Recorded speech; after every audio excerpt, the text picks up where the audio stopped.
Sebagai negara kepulauan terbesar di dunia, TNI Angkatan Laut Indonesia punya peran besar menjaga kedaulatan NKRI.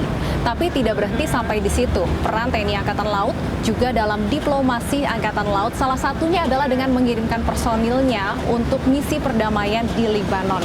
Untuk membahas selengkapnya mengenai diplomasi Angkatan Laut serta kekuatan alutsista dan ancaman di perairan Indonesia, kami akan berbincang langsung dengan Wakil Kepala Staf TNI Angkatan Laut Laksamana Madya Ahmadi Heri Purwono. Saya Stephanie Patricia, inilah One on One selengkapnya.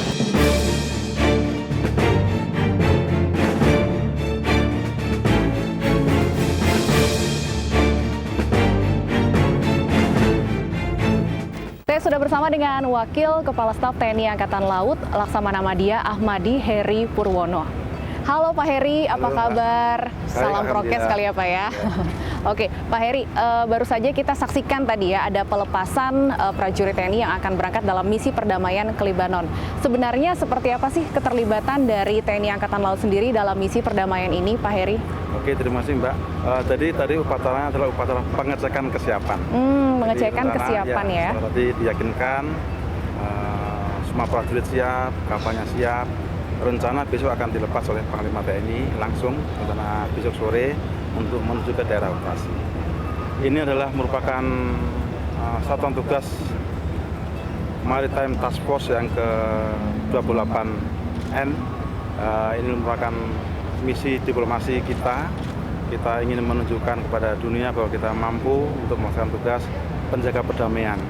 Seperti kita pahami bersama bahwa ikut serta dalam usaha perdamaian dunia adalah merupakan tujuan dari bangsa kita yang tercantum di dalam pembukaan Undang-Undang Dasar 45. Ini adalah pelaksanaannya. Di samping itu juga tugas pokok TNI Angkatan Laut diantara adalah melaksanakan diplomasi sesuai dengan diplomasi negara. Ini kita melaksanakan ke sana, mengirimkan KRI Van Kesepo untuk bertugas di Libanon. Tugasnya adalah melaksanakan penyekatan ataupun menjaga perdamaian di daerah konflik di Libanon. Demikian, Mas. Baik, jadi ternyata tugas diplomasi ini memang sudah tercantum ya Pak ya dalam tugas pokok salah satunya dari TNI Angkatan Laut. Tapi sebelum masuk lebih jauh Pak terkait dengan diplomasi Angkatan Laut, masih terkait dengan misi perdamaian ini, tadi saya sempat melihat juga Pak Heri memberikan arahan ya kepada prajurit yang akan berangkat nih Pak. Arahan apa sih Pak tadi yang disampaikan? Agak tegas sepertinya tadi soalnya. Ya betul Pak, jadi sebagai pemimpin saya mewakili Pak Kasal, tentunya saya juga meyakinkan bahwa anak buah saya siap untuk melaksanakan tugas. Saya tekankan lagi, saya cek satu persatu apa tugas kalian di dalam misi ini. Saya betulkan kalau memang mereka belum paham dan sebagainya. Saya juga mengecek yang paling penting adalah mereka paham haknya juga. Sebagai seorang prajurit bertugas di luar negeri ini, di samping melaksanakan misi, melaksanakan tugas juga ada reward berupa ya insentif ya yang lumayan, yang saya kira sangat berpengaruh untuk kehidupan prajurit di Indonesia. Oke. Ya. Ada berapa orang Pak prajurit TNI AL yang akan diberangkatkan? 119 orang. 119 ya, itu mereka orang. terdiri dari 103 awak kapal itu sendiri, kru KRI Van Kesepo, kemudian juga di situ ada penerbang heli, ada dokternya, ada tim pasukan khususnya, ada tim hukum laut internasional, ada juga tim untuk anti teror dan sebagainya. Lengkap sekali ya Pak ya? Ini akan bertugas berapa lama Pak? Rencananya 12 bulan. 12 bulan, 1 tahun ini ya Pak ya? Cukup panjang juga ternyata. Kalau tidak ada perubahan. Kalau ada perubahan seperti kemarin Airsim sempat ditambah 4 bulan. 16 bulan dia di sana. Nantinya mereka ini tugasnya apa saja Pak? Lebih rincinya lagi. Tugasnya mereka menjaga, menyekat ya kalau ada kapal-kapal yang tidak jelas yang memasuki daerah konflik.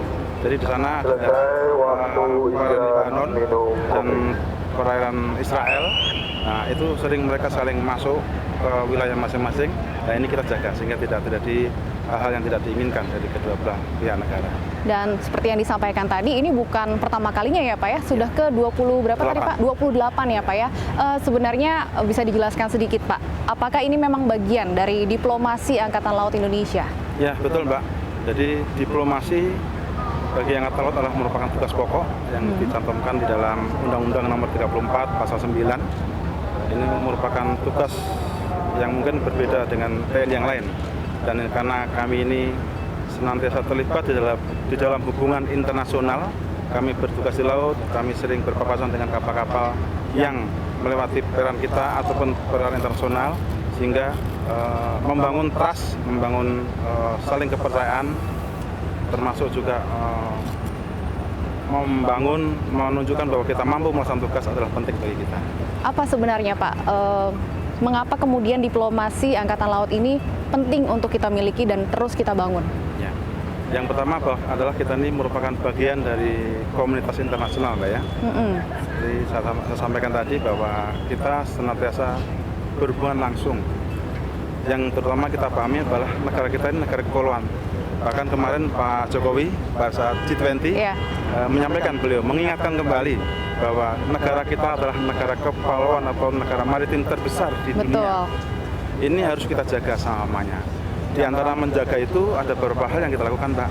Yang pertama, kita menyiapkan diri. Ya. Setiap hari ada sekitar 50 kapal kita di laut melaksanakan operasi. Yang kedua, tentunya kita membangun bargaining power dengan membangun kekuatan pastinya. Kita mengembangkan kekuatan alutsista kita. Kita juga meningkatkan kemampuan tempurnya, pengawak alutsista atau profesionalismenya, dan yang kemudian adalah membangun diplomasi yang baik, membangun trust building dengan negara-negara tetangga. Jadi sangat penting bagi kita sebagai negara kepulauan yang letak kita dipisahkan oleh lautan dengan beberapa negara untuk membuat kita saling percaya kepada mereka. Ya, selain mengirimkan misi perdamaian, kemudian apa saja Pak yang dilakukan untuk membangun diplomasi Angkatan Laut ini? Banyak sekali Mbak program yang kita kerjakan, diantaranya mulai dari Taruna kita sudah diajari, sehingga Taruna tingkat 3 itu melaksanakan kegiatan latihan KJK atau Kartika Jalakrida. Tahun ini mereka mengunjungi Singapura, Malaysia, kemudian ke Australia di sekitar tetangga. Di beberapa tahun yang lalu bahkan ada yang sempat mengelilingi dunia, mulai dari Amerika dan seterusnya. Kebetulan angkatan saya yang paling dekat, saya dulu ke Papua Nugini, Pak. Dari semua angkatan Taruna Akademi Angkatan Laut pasti pernah melaksanakan kegiatan berpraktek pelayaran ke luar negeri. Paling dekatnya di Papua Nugini ya Pak ya? Papua Nugini, mungkin ke Singapura, ya nasib-nasiban ya, rating masing-masing, angkatan masing-masing. Ya. Itu apa saja yang dilakukan Pak dalam kunjungan-kunjungan ke negara-negara tersebut? Di dalam intinya memang kita berlatih sesuai dengan kemampuan kita masing-masing. Kalau saya kors pelaut, berlatih menentukan posisi, korps teknik, berlatih menjalankan mesin kapal dan lain sebagainya. Tetapi di negara-negara tetangga kita pasti akan melakukan berbagai macam kegiatan, diantaranya kirap kota, mengenalkan budaya Indonesia. Termasuk juga lain. Ya, mengenalkan budaya Indonesia pun juga termasuk juga ya dalam tugas. Ini juga membuat tim tari-tarian juga ini. Menarik sekali. Saya lihat kemarin rampak gendang ada, tari apa yang dari Padang itu ada, ya macam-macam. Itu kesempatan bagi kita juga kalau mau ke luar negeri mesti bersinergi juga dengan Kementerian Pariwisata, membawa buku-buku tentang Indonesia dan sebagainya. Kita juga itu promosi budaya Indonesia, sehingga mudah-mudahan juga para turis tertarik datang ke Indonesia. Luar biasa sekali ya, bukan hanya diplomasi Angkatan Laut yang ternyata, tapi juga pariwisata Indonesia pun juga ikut dipromosikan dalam Angkatan Laut ini ya Pak ya. Kalau untuk latihan-latihan gabungan, seperti itu juga sering dilakukan Pak dari Angkatan Laut? Sangat sering Pak, sangat sering sekali ya. Kita baru saja selesai melaksanakan latihan dengan Australia di Pulau Bangka Belitung. Kita melaksanakan kegiatan muibah di luar negeri. Ini kapal saya KRI Diponegoro masih di Jepang, melaksanakan International Fleet Review di Jepang. Apa itu Pak? Pameran bendera lah, pameran kapal-kapal perang di sana. Beberapa waktu yang lalu juga KRI Gusti Ngurah Rai berlayar ke Hawaii, melaksanakan latihan dengan negara-negara di Amerika sana. Dan alhamdulillah dalam pelaksanaan tugas mereka selalu bisa tampil untuk menunjukkan eksistensinya TNI Angkatan Laut di mata dunia. Artinya saat ini bisa dikatakan seperti apa nih Pak, eksistensi Angkatan Laut di mata dunia internasional, Pak Heri melihatnya seperti apa? Kalau saya lihat kita cukup bangga ya Mbak ya, bahwa negara-negara tentunya melihat kita dari bagaimana kita membangun kekuatan juga. Jadi semakin kita kuat, semakin kita dihargai oleh negara lain. Pastinya kan begitu Mbak ya. Dan saat ini juga mereka sangat menghargai. Kira-kira 3 bulan yang lalu ada forum diskusi atau forum pertemuan kasal-kasal Kepala Staf Angkatan Laut se-ASEAN, dan semuanya hadir di Bali, dipimpin oleh Kepala Staf kita, Kepala Laksamana TNI Yudo Margono. Artinya respon itu menunjukkan bahwa mereka sangat menghargai kita. Baik. Dan Pak Heri, misi perdamaian ke Lebanon ini nantinya akan menggunakan KRI Franz Kaisiepo yang ada di belakang kita ini ya Pak ya. Boleh kita lihat-lihat Pak, seperti apa sih KRI yang nantinya akan membawa para prajurit kita yang sangat membanggakan ini ya Pak ya? Boleh kita lihat-lihat sekarang.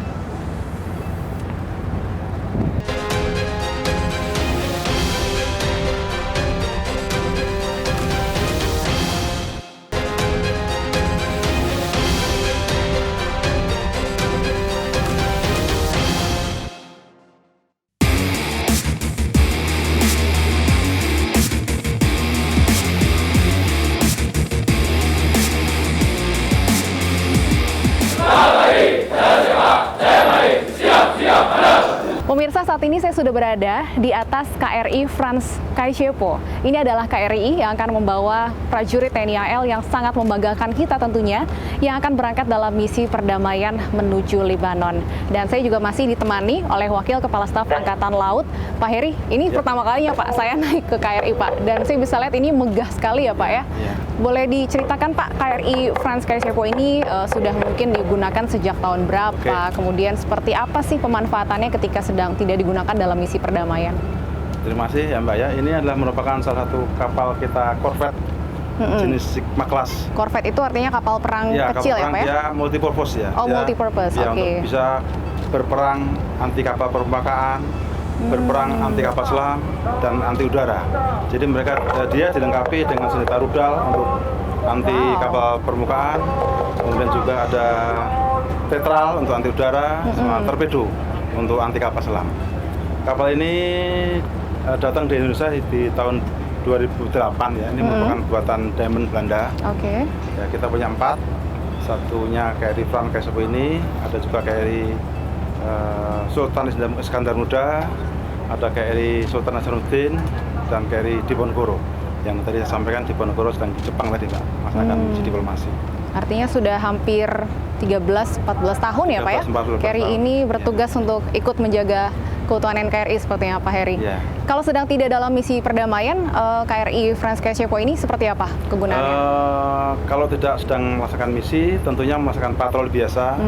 Ini base-nya di Surabaya nih Pak. Oh, ini base-nya biasanya di Surabaya. Mereka berangkat dari Surabaya ke Jakarta dan nanti berlanjut ke Lebanon. Atau melaksanakan perawatan dan perbaikan. Ini kan habis dilaksanakan, ini kan ada mesin, ada alat elektronika dan sebagainya. Habis dipakai tentunya harus ada perawatan. Dan di belakang kita juga ini ada, termasuk juga di KRI Franz Kaisiepo ini ada helinya ya Pak ya? Ya, betul. Ini termasuk untuk dalam misi perdamaian juga nantinya? Ya, yang memang disyaratkan bahwa kita membawa helikopter. Ini bisa mampu muat 4 orang di belakang dan 2 orang di depan. Dia punya kemampuan terbang sekitar 1 jam lah ya. 1 jam kemampuan terbangnya. Patroli, membantu misi, nanti akan kembali lagi ke. Dan ini hebatnya Mbak, tidak semua pilot itu mampu untuk landing take off dari dermaga dari kapal. Ini kan cuma sempit nih Mbak. Iya. Ini sempit di tengah laut, mungkin nanti ada ombak-ombak dan sebagainya.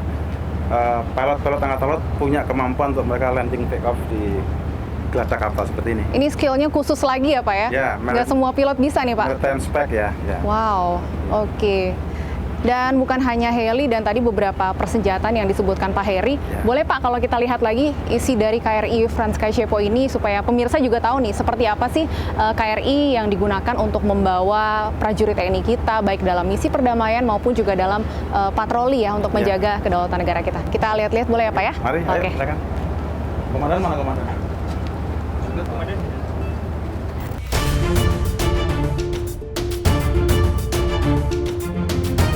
Kontingen Garuda yang disingkat KONGA atau pasukan Garuda adalah pasukan tentara nasional Indonesia yang ditugaskan sebagai pasukan perdamaian di negara lain.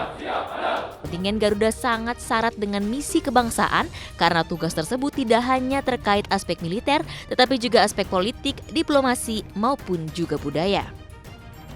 Indonesia mulai turut serta mengirimkan pasukannya sebagai bagian dari pasukan penjaga perdamaian PBB sejak tahun 1957.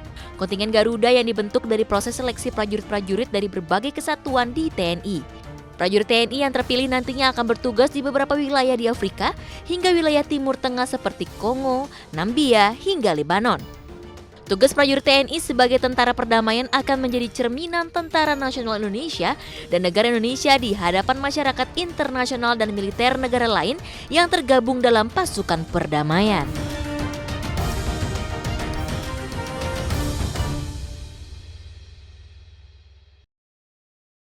Oke, Pak Heri, boleh dijelaskan nih, sekarang kita sudah berada di mana, di ruangan apa, dan apa saja nih fungsi di ruangan ini yang bisa dijelaskan oleh Pak Heri? Oke, terima kasih Mbak ya. Ini sekarang kita berada di Anjungan. Anjungan adalah tempat untuk memberikan komando pada saat kapal berlayar. Jadi kapal berlayar normal, nanti dari sini ke tujuan itu di sini, komandan kapal bergantian. Jadi di sini ada yang jaga, setelah kapal lepas dari pelabuhan, nanti akan dipimpin oleh seorang berjaga di sini. Oke. Ini di sinilah tempat kita bernavigasi. Mungkin bisa ini Mbak kita lihat ini adalah kemudi. Oke. Jadi kapal gede gini, ini kemudinya kecil ini. Ini kemudi ini jurumudi akan menggerakkan sesuai dengan perintah dari berjaga atau dari komandan. Pak Heri juga bisa mengemudi artinya Pak ya? Saya kan mantan komandan kapal. Ya. Tapi kalau sekarang masih bisa Pak?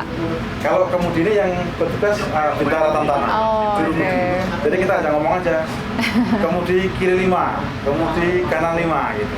Oke. Kita lihat di depan misalkan ada kapal lain atau ada pulau, lah kita mengkomando dari sini. Berarti di sini harus 24 jam ya Pak ya? Iya, tapi bergantian. Jadi setiap 4 jam sekali. Setiap 4 jam Angkatan sekali. Laut itu sistem menjaganya dibagi menjadi 3 divisi. Divisi ABC ya, atau divisi pagi hari, malam hari, siang hari, larut malam, pagi hari, petang hari, dini hari. Mereka bertiga bergantian terus, sehingga ya tidak capek lah 4 jam. Oke. Jadi dalam satu hari kita bisa beristirahat 8 jam ya 8 jam. 4 jam jaga, 4 jam dan lain sebagainya, 8 jam istirahat. Karena memang di kapal harus fit kan. Kalau kita ngadepi ombak, ngadepi sebagainya harus alert kan, harus selalu siaga apa yang ada di depan kita. Itu kalau damai, kalau pas kondisi perang lain lagi. Tidak di sini, jaganya di namanya Pusat Informasi Tempur tadi. Pusat Informasi Tempur, ya. Itu yang ada helipad-nya Pak? Bukan, yang di bawah. Yang di bawah. Tadi, oke. Ya, di sana kita bisa menerima informasi dari alat deteksi kita, dari radar, bermacam-macam radar kita punyai. Ada radar early warning radar, ada radar senjata, ada radar navigasi. Mereka akan memantau, mencari target. Nah, setelah target terkirim berupa nanti suatu titik itu kita akan analisa apakah ini kapal perang, apakah ini kapal dagang, kapal nelayan bisa. Dan dalam kondisi perang, istilah nanti ada organisasi tempur yang berada di sana. Nanti dipimpin oleh komandan kapal, dia akan menentukan oh ini kapal lawan misalkan.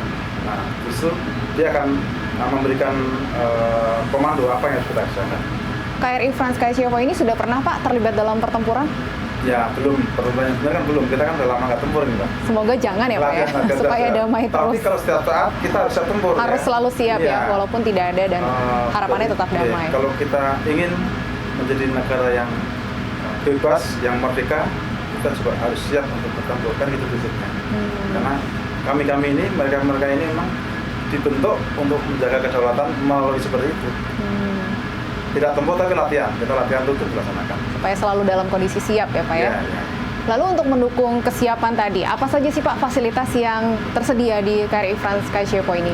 Baik Mbak, jadi kalau kesiapan tempurnya Mbak, jadi saya sampaikan bahwa ini adalah kapal jenis corvette yang mereka bisa multi-function untuk anti kapal permukaan, ada rudal SOC ya. Kemudian kita juga punya meriam 26 mm. Kemudian ada senjata anti udara Tatar ya, tetral, ya, tetral. Kemudian juga kita punya torpedo untuk menghancurkan kapal selam lawan. Itu untuk tempurnya. Kemudian untuk fasilitas prajurit, kita ini sebenarnya kalau di normal jumlah anggota kapal ini 103. Di yang normal lah ya. Sehingga kita punya akomodasi juga untuk 103 orang di sini kapal. Juga di sini ada kru perempuan juga Mbak. Ada ya? Ada. Berapa orang kira-kira Pak kru perempuannya? 8 orang. 8 orang. 8 orang kru perempuan. Oh, keren. Ya, jadi mereka juga ikut nanti ke Ikut ke Libanon juga ya Pak ya? Juga. Luar biasa sekali ya. Juga perempuan-perempuan fighter mereka. Biasanya kalau untuk prajurit perempuan ini di bagian apa Pak? Mereka ada di navigasi. Navigasi juga ada ya? Ada di senjata juga. Senjata ada. juga ada ya? Yang masak malah nggak ada ya? Yang masak malah cowok tadi ya? Ya, yang masak ada 1 orang atasnya. Oke. Kalau untuk kamar dari prajurit tadi ada 103 ya Pak ya? 103.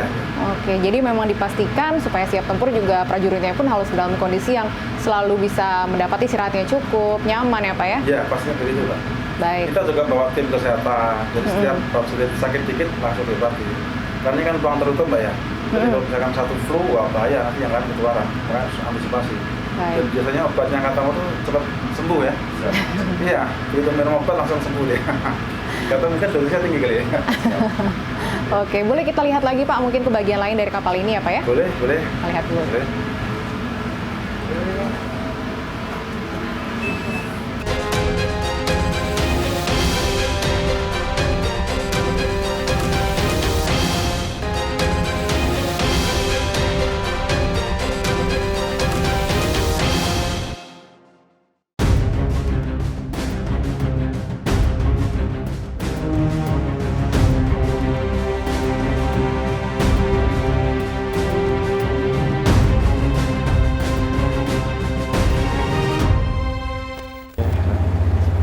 Nah, kalau ini apa nih Pak? Ini decoy. Jadi untuk pengelabuhan anti rudal. Jadi begitu nanti kita deteksi ada musuh kapal mungkin akan menembakkan rudal, kita akan tembakan ini. Ada beberapa pilihan, Mbak. Dan namanya Charlie Confusion. Itu artinya kalau misalkan musuhnya kira-kira akan menembakkan rudal, kita akan tembakan ini. Dia akan membentuk suatu sasaran palsu. Rudal yang harusnya menuju ke kita, menuju ke sasaran palsu tersebut untuk mengelabui. Kemudian kalau misalkan kapal tersebut sudah menembakkan rudal, tapi rudalnya belum begitu menyampai kita akan dari PIT tadi ditembakkan seduction. Seduction itu artinya akan mengalihkan sasaran rudal tersebut. Nah, kemudian kalau rudal sudah kelihatan, kita akan memencet tombol yang menggunakan mode destruction, menghancurkan rudal tersebut. Di samping untuk anti rudal, ini juga bisa untuk anti kapal selam. Dia juga begitu diluncurkan akan membentuk sasaran sehingga kapal selam tersebut tidak mendeteksi kita, tapi mendeteksi sasaran buatan yang dihasilkan oleh CAF tadi. Kalau untuk yang di belakang kita ini apa nih Pak? Ini senjata andalan kita, rudal, peluru kendali Pak ya. Rudal itu singkatan dari peluru kendali. Ya, ini rudal XOC namanya. Ini bisa menembakkan sasaran di jarak 180 km. Jadi sekitar sini Bandung lah ya. Sini Bandung itu kena Mbak ditembak dengan ini. Wow. Iya, jauh. Oke. Pak Heri, bicara mengenai peran TNI Angkatan Laut ya. Mungkin ini banyak yang belum tahu Pak Heri. Sebenarnya apa saja sih upaya yang sudah dilakukan oleh Angkatan Laut kita untuk menjaga kedaulatan NKRI? Oke, terima kasih Mbak. Jadi sedikit saya ulangi mungkin ya Mbak, mengingatkan kembali bahwa tadi yang tak sampaikan di pengarahan para kru kapal kan, para anak buah KRI, bahwa di Undang-Undang Nomor 34 di pasal 9 itu kita punya 5 tugas pokok. Yang pertama adalah mempertahankan kedaulatan di matra laut. Itu yang kita laksanakan adalah kita dalam kondisi normal seperti ini kita melaksanakan patroli, Pak. Jadi setiap hari Angkatan Laut itu adalah sekitar 50 kapal di laut. Kita akan muter melihat melewati daerah-daerah yang mungkin rawan untuk penyelundupan, rawan untuk ada pelanggaran kedaulatan, rawan untuk bagaimana negara lain memanfaatkan potensi laut kita secara ilegal dan sebagainya. Itu untuk tugas yang pertama. Di samping itu dengan melaksanakan patroli tentunya kita selalu membangun angkatan laut. Membangun angkatan laut dalam hal ini adalah untuk kita mencapai angkatan laut yang modern. Modern itu artinya kita punya alat yang canggih, Pak. Seperti kapal ini cukup canggih, walaupun 2008, tetapi combat management sistemnya selalu kita upgrade mengikuti perkembangan. Termasuk juga senjatanya, ini senjata SOC yang masih sangat ampuh di dunia. Kita membangun angkatan laut, kemudian juga kita melatih prajurit kita untuk profesional, sehingga setiap saat siap untuk melaksanakan tugas. Itu namanya kita membangun bargaining power. Artinya dalam menjaga keutuhan kedaulatan, kita membangun bargaining power agar negara lain segan kepada kita. Ini begitu. Jadi kita menjaga secara langsung 50 kapal kita di laut, kita juga mengembangkan angkatan laut yang kita cintai. Alutsista kita saat ini masih mencukupi, Pak Heri? Kalau mencukupinya tentunya kurang, Pak ya. Mungkin pernah dengar Mbak tentang MEF ya, minimal precision force. Sampai dengan saat ini yang tahap kelima ya Mbak, kan memang belum mencapai itu. Tetapi tentunya memang itu kan sangat tergantung pada anggaran negara. Kita pahami betul itu, makanya kita juga beberapa hal kita lakukan. Di antaranya kita membangun sendiri kapal-kapal patroli kecil kita di kalangan-kalangan Indonesia itu untuk menutupi gap kemampuan kapal kita. Sudah pernah diajukan tapi Pak alutsista ini, atau setiap tahunnya memang, ya, memang ada pengajuan ya? Ya, ada pengajuan. Tapi kan keputusan untuk pembangunan kekuatan kan di Kementerian Pertahanan ya Mbak ya. Tapi di samping di Kementerian Pertahanan, sekali lagi tadi kami juga melaksanakan perawatan kapal. Kami juga membuat kapal-kapal patroli sampai dengan patroli 60 meter panjangnya. Saat ini kita coba membuat mini corvette 70 meter panjangnya di kalangan Indonesia. Itu langkah-langkah internal angkatan laut untuk bagaimana kita menutupi gap kita dari kebutuhan yang seharusnya MEF terpenuhi namun belum, ya kita laksanakan itu. Karena ya tadi itu ya Pak, anggarannya bukan hanya untuk pengadaan, tapi untuk perawatannya pun juga bisa dikatakan cukup besar ya Pak ya? Kami paham dari Mbak ya, yang angkatan laut ini memang cukup mahal memang. Kita layar menggunakan bahan bakar. Bahan bakar kami ini satu etmal namanya, itu satu kebutuhan bahan bakar satu hari itu sekitar 15 ton.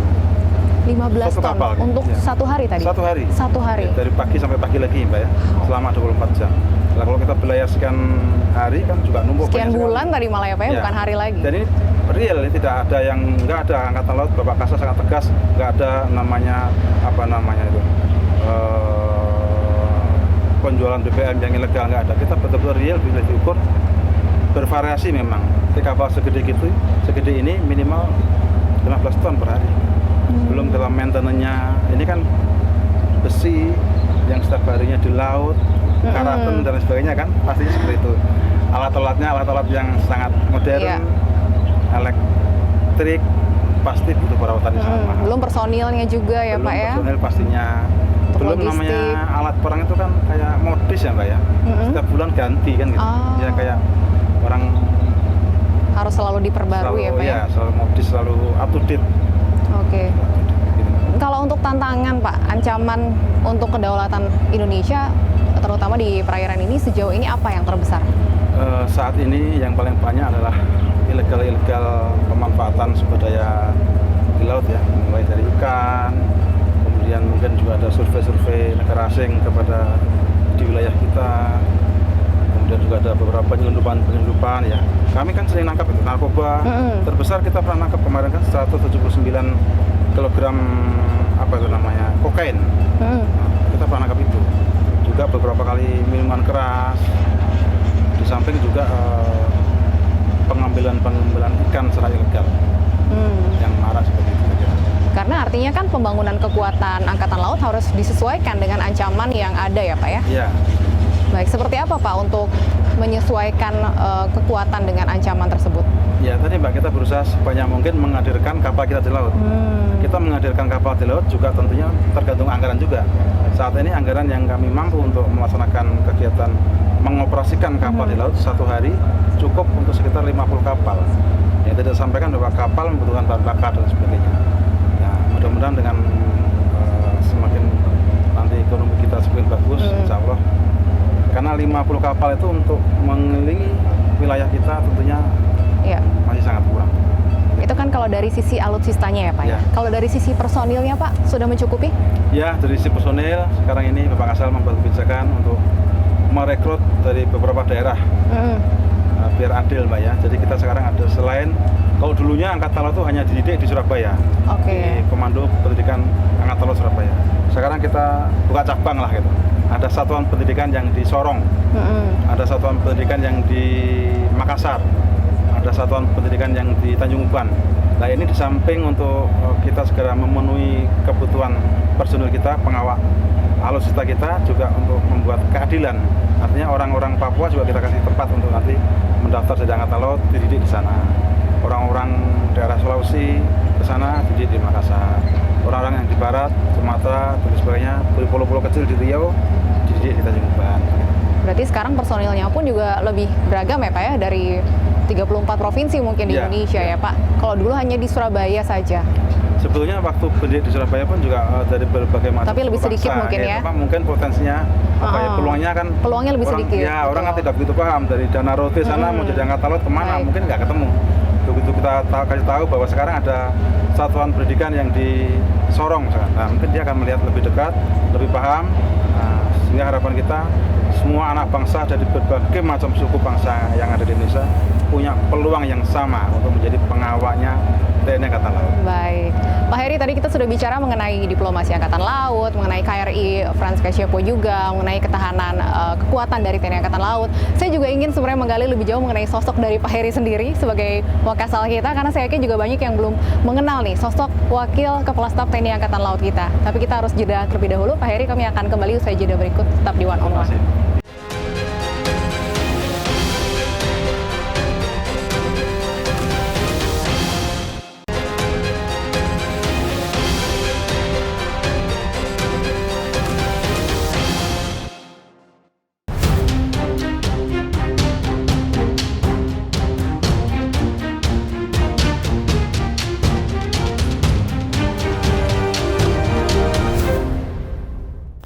Ya, Pak Heri, seperti yang saya sampaikan sebelumnya ya, kita bahas diplomasi sudah, kekuatan alutsista, ancaman juga sudah.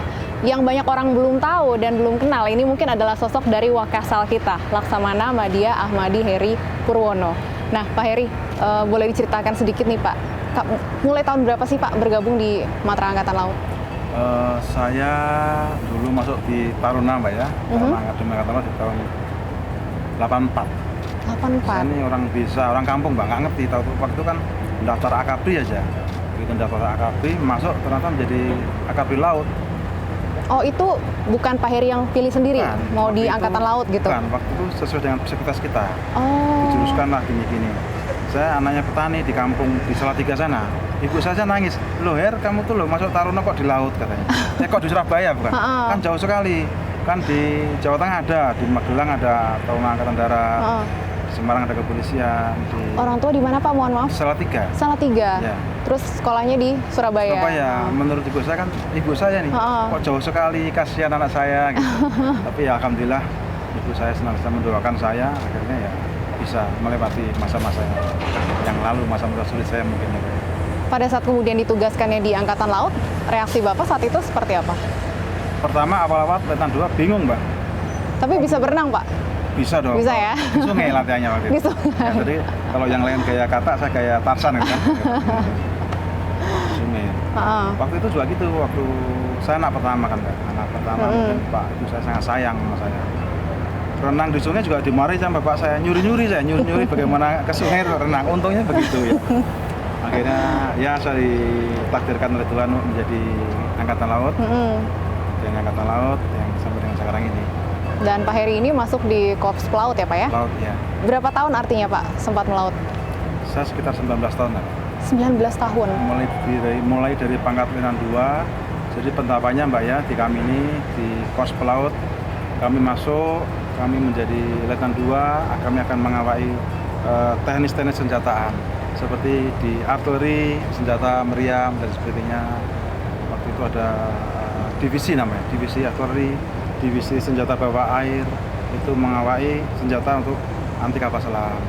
Ada divisi navigasi, itu bertanggung jawab terhadap navigasi keselamatan kapal di Anjungan tadi kerjanya. Juga ada divisi komunikasi, ada divisi bahari. Di bahari itu untuk merawat ini kapal ini. Pak Heri pernah di semua divisi-divisi itu? Saya hanya di divisi bahari dan divisi artileri. Alhamdulillah pada waktu itu saya pangkat Letnan 2, atau mendapatkan kesempatan di Inggris, Mbak, sekolah. Wow. Ya, sekolah di Newcastle tentang tanker sebenarnya. Tahun tanker. berapa itu, Pak? Tahun 89. 89. Saya juga nggak ngerti, tahu kok ada perintah untuk ke sana. Rezeki bagi saya kan.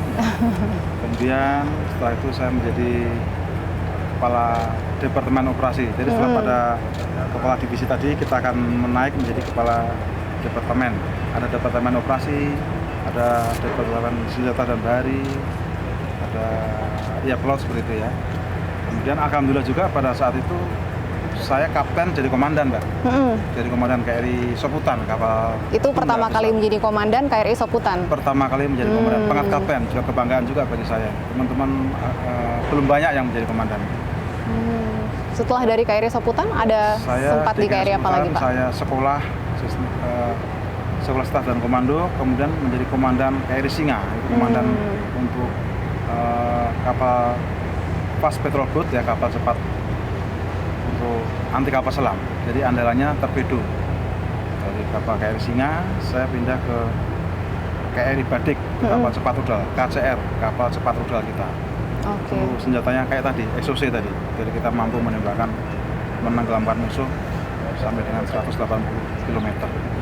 19 tahun melaut, itu paling lama masa dinasnya berapa lama, Pak Heri, sebelum bisa pulang ke rumah misalnya? Ya, kita ini di Angkatan Laut tentunya juga akan selalu memperhatikan kebutuhan kesejahteraan keluarga ya, Mbak ya. Sehingga nggak mungkin kita bertugas lama-lama kalau di Indonesia saja lah. Tetapi memang pada waktu ada ya konflik di Ambon itu, saya sempat 9 bulan di sana. 9 bulan nggak pulang? Nggak pulang-pulang. Waktu itu sudah berkeluarga, Pak? Sudah. Berarti 9 bulan nggak ketemu anak istri, ya, Pak ya? Betul. Anak saya manggil saya waktu saya pulang, Om. Om, anak saya bingung. Om, kupasin dong permen saya kan. Gitu. Karena belum ada video call ya, Pak ya, waktu itu? Belum ada, Mbak. Kita biasanya ngantri di di kubikel telepon umum kan dulu. Itu 9 bulan sama sekali nggak bisa kontekan dengan anak istri atau gimana, Pak? Ya telepon aja. Hanya lewat telepon dan itu pun juga jarang-jarang ya, Pak ya? Jarang. Apalagi di Ambon waktu konflik juga daerah tempat untuk telepon umumnya juga terbatas juga. Oke. Lalu ketika kemudian 9 bulan tadi ya mengatakan sampai anaknya pun manggil Om ya, Pak ya.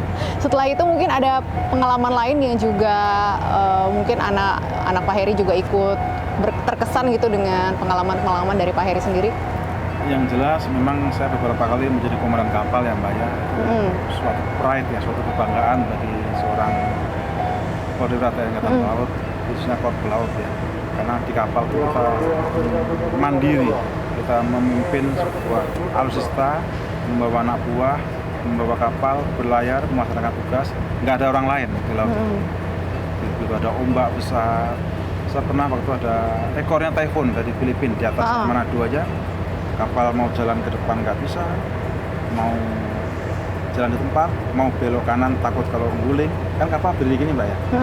Ombak angin dari depan. Kalau saya sini nggak mampu, kalau saya belok gini takutnya guling gini kan. Iya. Ya saya berdoa aja. Saya Muslim, kebetulan ada beberapa.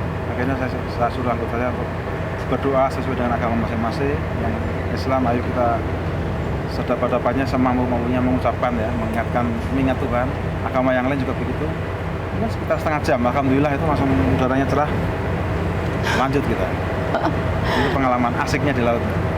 Tapi dari 19 tahun melaut ini ada pengalaman lain, Pak, yang paling berkesan, Pak, dari Pak Heri? Kalau yang paling tidak bisa dilupakan mungkin. Ya mungkin itu ya, Mbak. Ya. Itu ya. Saya menghadapi ombak, anak buah saya sudah pada terkapar karena kan mabuk, Mbak. Goyang itu walaupun kami pelaut, kalau ombak besar ya mabuk. Tetap mabuk kan, ya, Pak ya? Kita kan orang darat. Kita kan habitat kita kan darat. Habitat darat, begitu ombak dikit mabuk. Semuanya tinggal jurumudi ini saya sama satu orang bintara saya namanya Pak Ansori, saya ingat. dia bintara rohaninya, yang dia sering mimpin muslim ya Mbak ya. Kalau yang lain juga ada juga. Ya tinggal 3 orang itu, bertiga yuk kita berdoa sedapat-dapatnya, sebisa-bisanya. Udah nggak bisa makan anak buah itu. Keluar lagi Pak kalau makan ya. Makan udah nggak bisa. Itu gimana? Ya Allah, kalau memang berdosa kapal ini, ya saya aja komandannya. Sampai berdoa seperti itu ya Pak ya? Itu, ya. Karena kita merasakan bahwa anak buah saya jatuh semua udah pada cekakar gitu gimana? Udah ini sudah aduh. Tapi fight itu baru Tetap kena harus fight, ya? ekornya typhoon. Baru ekornya itu ya? Ekornya typhoon, waktu typhoonnya di Filipina. Di tepatnya di atasnya Manado. Tapi yang lain-lain saya kira alhamdulillah relatif ya normal. Berbulan-bulan di kapal itu mengatasi jenuhnya seperti apa Pak? Apalagi tadi kan kalau zaman dulu kan belum ada video call. Itu gimana Pak kalau bosen? Ya itulah tantangan bagi kami ya Mbak ya. Pastinya seorang tentara, apalagi kami seorang TNI Angkatan Laut yang setiap saat tentunya siap untuk meninggalkan keluarga. Rasa rindu itu pasti ada. Ya kita mengisi waktu dengan kesibukan lah. Di samping tadi saya sampaikan waktu di Anjungan bahwa kita harus berjaga ini, jaga 4 jam bergantian. Disibukkan dengan itu kita juga harus bisa mungkin nyanyi, mungkin main kartu, kaplean nama yang kalah pakai helm, yang gitu. asik-asik gitu. Nanti kalau di darat kita main voli sama anggota, olahraga camping sama-sama. Olahraga yang paling disukai apa Pak? Saya dulunya voli Mbak. Voli ya? Sekarang setelah Sudah tidak di laut gitu ya? Banyak tenis ya. Oh, sekarang di tenis. Dulu voli apa karena lebih dekat aja Pak, begitu mendarat di pantai gitu Pak? Gini Mbak, karena waktu kita ini kan atasan dari anak buahnya. Kita hanya berusaha untuk bagaimana berdekatan, berkomunikasi dengan anggota itu. Kalau volley ya nggak bagus-bagus amat, cuma karena anggota kita banyak. Kalau volley kan bisa ber-12 kan. Oh, bisa rame-rame ya. Untuk komandan gitu, ayo siapin 4 box super mie, yang menang dapat super mie, kan asik Mbak. Padahal kalau kayak tenis kan mungkin cuma berdua ya, kalau volley bisa rame-rame gitu ya. Untuk pembinaan prajurit saja.